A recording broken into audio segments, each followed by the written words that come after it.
Hey, Lucky Ducky. Wow! Oh my goodness. Hey, could I ask you some questions? Sure, how many? I'm getting ready for my show at the farmer's market this Saturday. 67. 6, 7? Okay. I'm down. Okay, great. Cool. Why Lucky Ducky? Okay, well, there's two parts of it. First of all, about a year ago when we were discovered by Amagansett Press, that was total luck. We meant to just be playing, I meant to form my music project, Lucky Ducky Creek Band, just for my lesson students, and we wanted to perform, at their recital and have them play with us so they could see, what happens when you just get together with friends and play. And then the band said, let's play a show at the coffee shop, and we did, and ba-boom, we got discovered, and I have 800 subscribers now, which is nuts. But then here's the other side. I picked Lucky Ducky because many, many years ago, I was in a car accident. I was hit by a drunk driver. And this was also at a low point in my life. I lost a relationship I'd had for several years, and I lost a job. I was feeling pretty low about myself, and I was hit by a drunk driver, and somehow I didn't have a scratch on me, and neither did the person who hit me, and it was a very violent collision. I was lucky to be alive, and I knew that my job here wasn't over. I was starting to wonder if it was, but after that accident, I realized how lucky I was, and I needed to keep going, Yeah. All right. Hey, now for some rapid fire. Okay. What was the first song you learned all the way through on guitar? Believe it or not, it was Callin' Baton Rouge by Garth Brooks. I know the violin player, Jimmy Mattingly, does that, he does that, but I noticed Garth's electric guitarist, James Carver, just his plain D, bam, bam, bam, bam, bam, bam, bam, a replay of that, and D was the first chord I learned, and that was back when they didn't even have, the chord sites. It was planetgarth.com had the chords, and I learned Callin' Baton Rouge all by myself. I was like 7th grade or something when that happened, but yeah. Nice. Favorite place you've ever played? That's an easy one. That's in college, Isaac Stern Auditorium at Carnegie Hall, New York City. Mm-hmm. That was with the college band, though. That wasn't Lucky Ducky. Mm-hmm. I would love to have Lucky Ducky at Carnegie, so yeah. I don't know if that'll ever happen. All right. Dream venue? That would be Red Rocks. Lucky Ducky at Red Rocks would be so cool. Favorite original song you've written? That'd be No Place Like Home from the Flying Solo album. What's one song you wish you'd written? Simple Things by Randy Travis for the Nickelodeon cartoon Hey Arnold. That song's like more me than Randy Travis. And I played it at my last show and it goes over well, so I wish I'd written that one. If you could jam with any musician, living or dead, who would it be? Well, I've dreamed about him a couple times, but I would definitely jam, and I jammed with him in a dream, but I would like to jam with him again. Eddie Van Halen. I don't know if I'd be able to keep up with him, but Eddie. What's one instrument you'd love to master besides guitar? I never really figured out the piano. I own piano, I don't play it enough. I've just really, and I had piano lessons growing up. I never had guitar lessons growing up, and somehow I figured out guitar better than piano, go figure, but I wish I was better at piano. Favorite chord? Favorite chord, it's a deep cut, G suspended 4th, because it's the secret chord that David played, wink. What's one song you'll never get tired of playing? I like America's Best Kept Secret. When I wrote that, people said that's dumb. It's a regional song. It's not going to work with a wide audience, and then nobody knows about the watermelons in Nebraska. But when Amagansett Press discovered me, when I got my 800 subscribers, most of them said, dude, he's got a song about watermelons. That's awesome.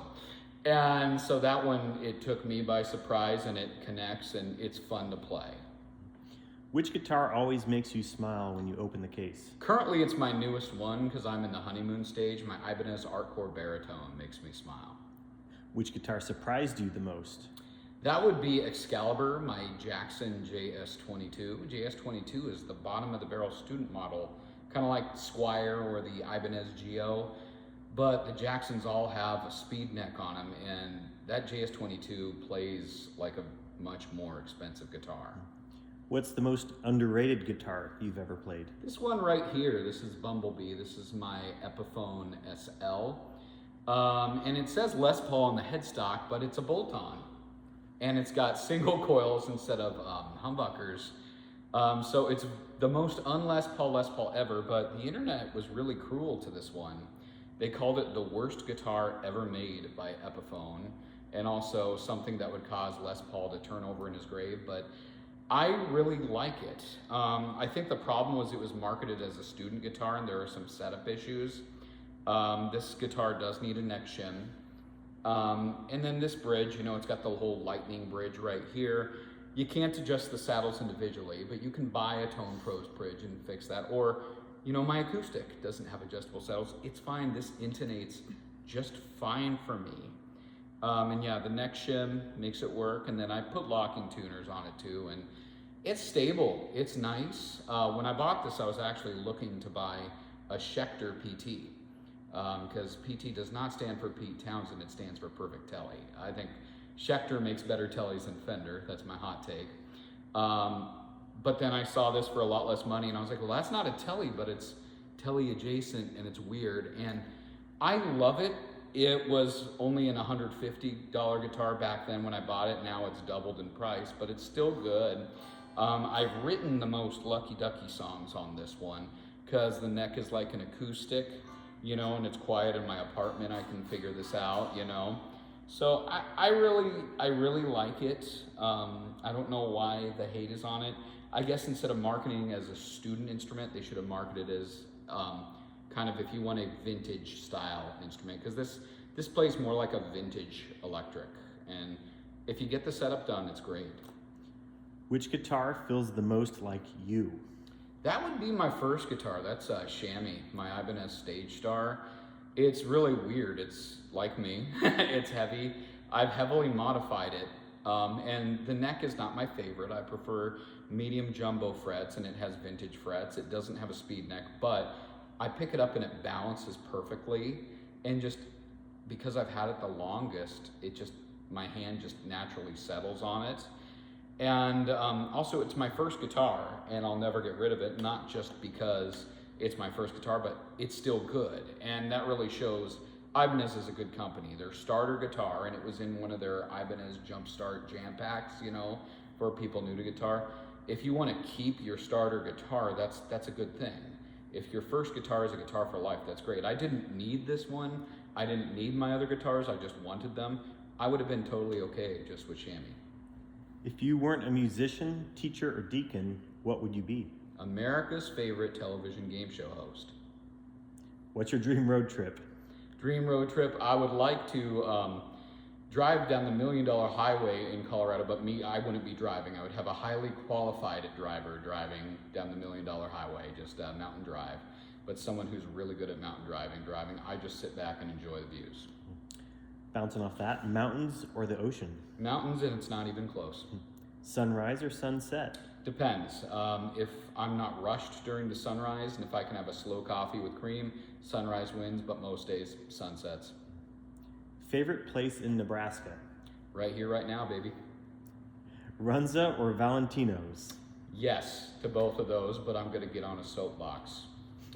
I've had In-N-Out Burger, I've had Culver's, I haven't had Whataburger yet, but Runza is elite, and nobody in the country knows about Runza. I will gladly put the fries against any other regional fast food chain, and even national. Runza's fries are top tier, and if you order them with onion rings too, if you get frings, that's great. Ask them for the dipping sauce. And I know not everyone likes the Runza oven stuffed sandwich. I don't know why you wouldn't, but if you don't like that, their burger, in my opinion, is better than In-N-Out Burger. And I've been to In-N-Out, it's pretty solid, but Runza is better than everything. Culver's is great, but their fries aren't as good as Runza's, and you know, Runza's pretty good. Now Valentino's. A lot of people are knocking Valentino's. They're saying, well, there's better pizza, it's dated, it's old. I disagree, Valentino's still hits, but I think we're looking at it the wrong way, you know.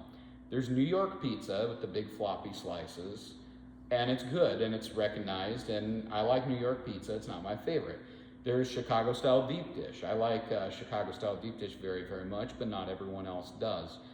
Valentino's, people are comparing it to Chicago style or Detroit style or New York style, and they shouldn't. Valentino's is, you could call it Nebraska pizza or even Great Plains pizza, because Pizza Ranch and Casey's, in my opinion, are very similar to Valentino's. It's kind of built as more of a comfort food. It's not high culinary stuff, but it's solid. You get Valentino's pizza with the kind of doughy hand-tossed crust. You get the hamburger on it, and the little slightly sweeter sauce because it's Valentino's. It hits. And I think instead of knocking Valentino's, we should be proud of it. I think we should market, Midwestern pizza or Great Plains or Nebraska pizza. But yeah, both Runza and Valentino's are elite. Valentino's is still good no matter what anyone tells you. Diet Mountain Dew or Mountain Dew Zero? Yes, and sometimes when I'm spunky, I'll get Baja Blast. What's one thing you could happily eat every week? Berries. Favorite road trip snack? Beef jerky. Best concert you've ever attended? The last one I went to, Weird Al Yankovic and Puddle's Pity Party. It delivered, and I laughed, I had fun, and just the diversity of the audience, really, I noticed it there more than any other concerts. We had young and old, we had both sides of the political spectrum. Everyone was literally together singing these silly songs that we've sang since we were in elementary school. And it was just beautiful. It just really was. And Weird Al's band is top tier. Weird Al is a great human being. I've heard from people who have met him. It was amazing. Would see him again. Favorite movie quote? Shawshank Redemption. That's get busy living or get busy dying. Favorite comedy movie? I'm really a fan of a lot of the Will Ferrell movies, and I think Semi-Pro is the most underrated Will Ferrell movie, and I love Semi-Pro. I've watched that over and over. Favorite TV comedy? King of the Hill, and I'm excited to binge watch the new season. Favorite childhood cartoon? DuckTales, and not only the cartoon, but I'm not a comic books guy. You would be surprised, but I'm not. But you can buy the books full of the DuckTales comics. They're hardbound and they're amazing. The storytelling, DuckTales is better than it has any right to be. Favorite dinosaur? That's an easy one. Yoshi. Favorite ice cream flavor? Believe it or not, this is very basic of me, but I like strawberry. Now that being said, if a place has exotic flavors, I'll try it, and pralines and cream is good, and apple pie flavored ice cream is good, but honestly, I keep going back to, I just like a solid strawberry for some reason. What's one movie everyone should watch at least once? The Shawshank Redemption. If you could have dinner with any musician, who would it be? Well, we've already jammed with Eddie. I would want to widen experiences. This one, we're going to put a condition. I would say probably Paul McCartney, but the problem is he's a pretty staunch vegetarian. And I'm sorry, if I'm meeting a great musician, I want to be having a great dinner too. I want to have a ribeye medium rare. So if Paul McCartney won't tolerate me eating a ribeye in front of him, I will switch it to Jeff Hanna of the Nitty Gritty Dirt Band. He would also be more down to earth because Nitty Gritty, they've been around the block, they've known everybody. They've had a very long career, which is now ending with this last tour. And also, since he's not totally famous, I think I'd be less nervous around him. And great songwriter, he's written songs for others. I'd love to chill with, if Paul McCartney can't make it, Jeff Hanna from the Nitty Gritty Dirt Band. What's the best advice you've ever received? I would say let go and let God. What's one thing you've changed your mind about? I used to think being a great communicator was making your message attractive, and now I've learned it's listening. What's something people would be surprised to learn about you?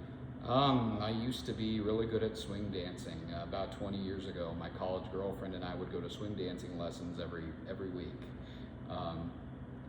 She's moved on. She's very happy, of course, and I'm happy for her, but it's weird. I don't miss her, but I miss the dancing. But I'm out of practice. I can't do it as good as I used to. What's your favorite word? Squishy. What's your least favorite word?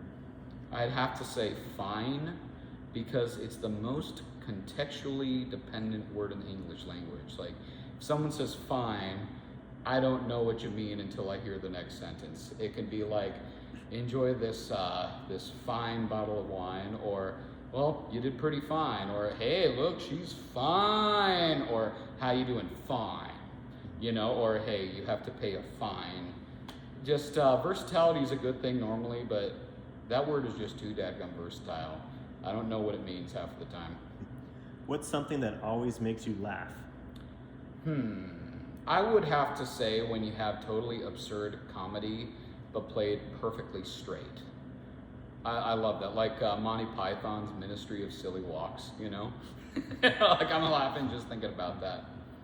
What's your favorite smell? Smell? I'm a fan of sandalwood. What's your favorite sound? Favorite sound? My baritone guitar right now. What's one place where you always feel at peace? Church. What's your favorite season? It's a tie. I like the beginning of summer, June, but then I also like the beginning of football season in early fall, where you're back at work, but the deadlines aren't pressing yet, and you have football as a nice distraction. It's kind of cool. Early bird or night owl? Night owl. Introvert or extrovert? Yes. What's your biggest pet peeve?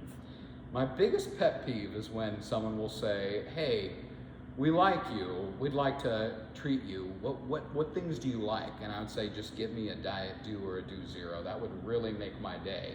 And they say, oh, no, we're not getting you one of those. And I'm like, why? I said, give me a Diet Dew. And they're like, no, we're gonna get you something. And I'm like, no, Diet Dew, please. And then they give me a lemon pound cake scented candle.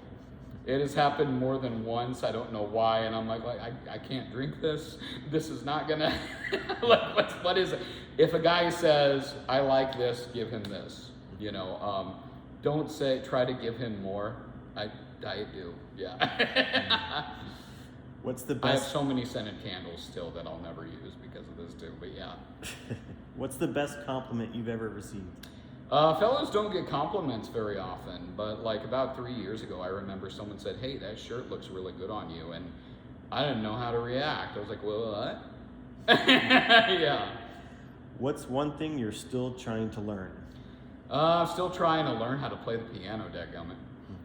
What's one thing you hope never changes? I'd like to keep on making music for a long, long time. If your life had a theme song, what would it be? Life had a theme song. I would have to say, if you go to Neil Diamond, look at his album 12 Songs, there's a song called Hell Yeah. It's a great song. What's one song that instantly improves your mood?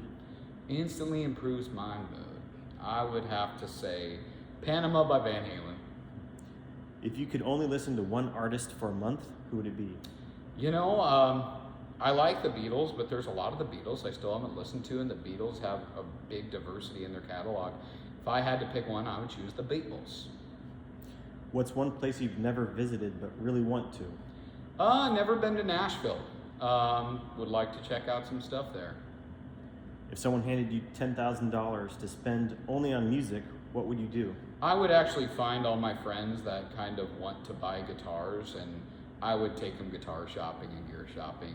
I would like them to feel, you know, the rush I get when I buy new music gear. And I have some friends that they're like, no, I'm thinking about buying a guitar. What do you think? And they haven't got around to it. I would immediately empower them. I would do that. If you could instantly become an expert in one non-musical hobby, what would it be? I'd like to be able to do like woodworking and antique restoration. I like seeing old things kind of refurbished to be new. I really dig that, but I never learned how to do that, and we'll probably never have the time to do that either. What's one thing you always keep with you? I always keep my rosary with me. What's one tradition you hope to keep forever? My faith. What's your favorite holiday? Favorite holiday, as a kid it was Christmas, but as an adult I like Easter a lot more. It's a lot more low-key, but it's nice. I don't know, I like Easter. What's your favorite Bible verse? I'm going to give you a whole chapter. I like John chapter 6, the entire Bread of Life discourse. A lot of people speed through that. Slow down, read that about 3 times, you know. Which saint do you most admire? There's so many right now. St. John Vianney. a lot. St. John, Vienna. St. John, Vianney. What does success mean to you? If I can, years from now, look back and ask myself, did I truly know? Did I truly love? Did I truly serve? If I can answer yes to all those, that means I did it well. What's one thing you're grateful for today? I'm grateful for my faith. What's one piece of advice you'd give your younger self? I would say stop chasing people who aren't choosing you. What's a moment that made you feel truly proud? When Amagansett Press discovered me and people reached out and said, hey, I really like your song here, or because when you write music, you're like, no one's ever going to hear this, and to have people from all over say, hey, I heard your song that resonated with me, that was huge. That was awesome for me. What makes a great friend? Loyalty. What makes a great life? Knowing, loving, and serving. What do you hope people remember about Lucky Ducky? I hope they remember the joy it brought them, and I hope it gets them inspired to write music and play music. What are you most excited about right now? I'm most excited about my show at the Farmers Market this Saturday, and also posting this online. Anything else? Well, like to say, listen to some music, make some music, and here, have a Mountain Dew Zero on me. Thanks. Oh yeah. Stay lucky and stay ducky.